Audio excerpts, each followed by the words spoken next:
আসসালামু আলাইকুম রহমতুল্লাহি বারকাতুহ। আলহামদুলিল্লাহ রাব্বিল আলামিন ওয়াসসালাতু ওয়াসসালামু আলা রাসূলিহিল আমিন। আল্লাহর কাছে শুকরিয়া আদায় করছি, আল্লাহ তাআলা আমাদেরকে পবিত্র রমজান মাসে হায়াতকে দীর্ঘায়িত করেছেন, আলহামদুলিল্লাহ। সুপ্রিয় দর্শক শ্রোতা মণ্ডলী, আজকের এই পর্বে আমরা আলোচনা করব যাকাতের আরও কিছু গুরুত্বপূর্ণ দিক নিয়ে। যাকাতটা আমরা কাকে দিব এবং যাকাতের ক্ষেত্রে ঋণটাকে আমরা কিভাবে বিয়োগ করব। তো এই বিষয়গুলো খুবই গুরুত্বপূর্ণ। আমরা আগের পর্বে বলেছিলাম যে কোন কোন সম্পদে আমরা যাকাত হিসাব করব, যাকাত এবং সম্পদগুলো কি কি। আজকে আমরা আলোচনা করব যে যাকাতের ক্ষেত্রে তো আমরা বলি যে প্রয়োজনীয় অতিরিক্ত সম্পদ যাকাত দিতে হবে এবং ঋণটাকে বাদ দিতে হবে। এই ঋণকে বাদ দেওয়ার কী অর্থ, আমরা কোন কোন ঋণ এখানে বাদ দিব আর কোন কোন ঋণ আমরা এখানে বাদ দিব না, এটা আমাদেরকে একটু জানতে হবে।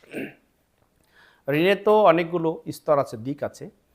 একটি হচ্ছে সাধারণ ঋণ, যেটা মানুষ বিশেষ প্রয়োজনে গ্রহণ করে থাকে। এই ঋণটি সর্বসম্মতিক্রমে বাদ যাবে, যাকাত হিসাব করার পরে এই ধরনের ঋণকে বাদ দিতে হবে।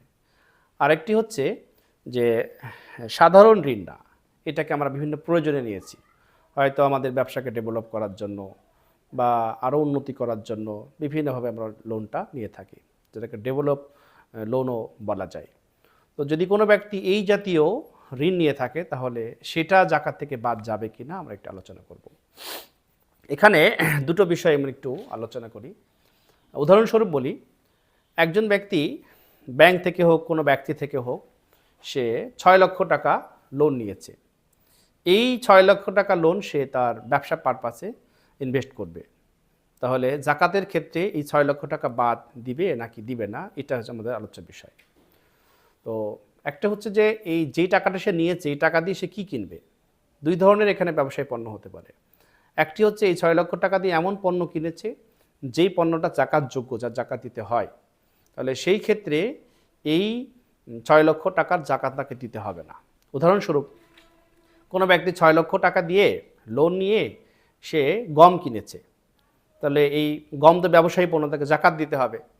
তাহলে এই 6 লক্ষ টাকার গম কেনার পরে যখন সে যাকাত হিসাব করবে, এই 6 লক্ষ টাকার গমও সে হিসাব করে ফেলবে। তাহলে এই সম্পদটা তার যাকাতযোগ্য হয়ে গেল।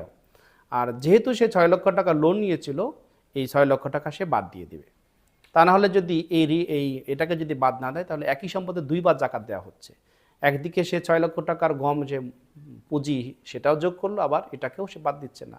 এজন্য ফুকায়ে কেরাম বলেছেন, যদি লোনের টাকা দিয়ে সে এমন পণ্য ক্রয় করে যেই পণ্য যাকাতযোগ্য, তাহলে সে ওই পণ্যটাকে যাকাতের সাথে যুক্ত করবে আর ঋণটাকে সে বাদ দিয়ে দেবে। আরেকটি হচ্ছে, যদি এই টাকা দিয়ে সে এমন সম্পদ ক্রয় করে যেটা যাকাতযোগ্য নয়, যেমন সে উৎপাদনের জন্য কোনো মেশিন কিনেছে, তো গাড়ি কিনেছে, তা মেশিনের উপরে যাকাত আসে না। তো ঋণের ক্ষেত্রে এই 6 লক্ষ টাকা যখন যাকাত হিসাব করবে তখন এটাকে সে বাদ দিবে না, কারণ সে এমন পণ্য ক্রয় করেছে যেটার উপরে যাকাত আসে না। এরপরে একজনের হাউস লোন নিয়ে থাকে, একজনের বাড়ি আছে থাকার জন্য, যা তার মোটামুটি ব্যবস্থাপনা আছে, কিন্তু সে আরও অতিরিক্ত বাড়ির জন্য সে হাউস লোনে বাড়ি করছে।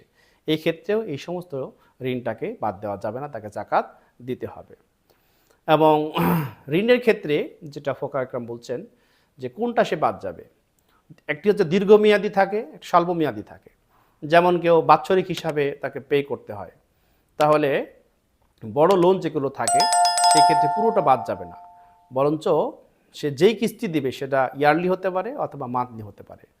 তো যদি ঋণটা থাকে তার বাৎসরিক হিসাবে, তাহলে হয়তো সে 5 বছরের জন্য সে লোনটা নিয়েছিল, তাহলে যেই বছর সে যাকাত আদায় করছে এই 1 বছরে সে এটা বাদ যাবে ঋণটা, আর বাকিগুলো সে ঋণ হিসাবে বাদ দিবে না। অথবা যদি মাসিক হিসাবে কিস্তি থাকে, তাহলে যেই মাসে সে কিস্তি দিবে ওই মাসের যে ঋণটা থাকে সেটা বাদ যাবে, বাকিটা তার ঋণ মাফ হবে না, যাকাত দিতে হবে।